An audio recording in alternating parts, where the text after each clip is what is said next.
বন্ধুরা দেখতে পাচ্ছ এই যে একটা পাহাড়, এই পাহাড়ের গায়ে থেকে তোমরা দেখতে পাচ্ছ পাথর কাটা হয়েছে। পাথর কেটে কেটে নিয়ে এসে বড় বড় পাথর কেটে নিয়ে এসে এই যেমন দেখতে পাচ্ছ এইটার গায়ে থেকে পাথরটা কেটে নিয়ে আসা হয়েছে। দেখতে পারবে এখানে বড় একটা পাথর দেখতে পাচ্ছ, এই পাথরটা এইগুলি এবারে টুকরো টুকরো করে ভেঙে পাথরের ইট বানানো হবে ছোট ছোট। কত সুন্দর করে দেখতে পাচ্ছ কাটিং করছে। এটা অনেকটা বড় পাথর, মানে একটা 10 চাকা লরি পুরো ভরে যাবে।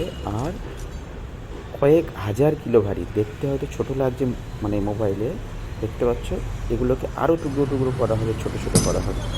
দেখতে পাচ্ছ মানুষ পারলে কি না পারে, মানে মানুষ হচ্ছে লোহার থেকে, ইটের থেকে, পাথরের থেকেও শক্তিশালী, তাই না? দেখতে পাচ্ছ কত সুন্দর টুকরো করেছে, এগুলোকে আরও ছোট করা হবে।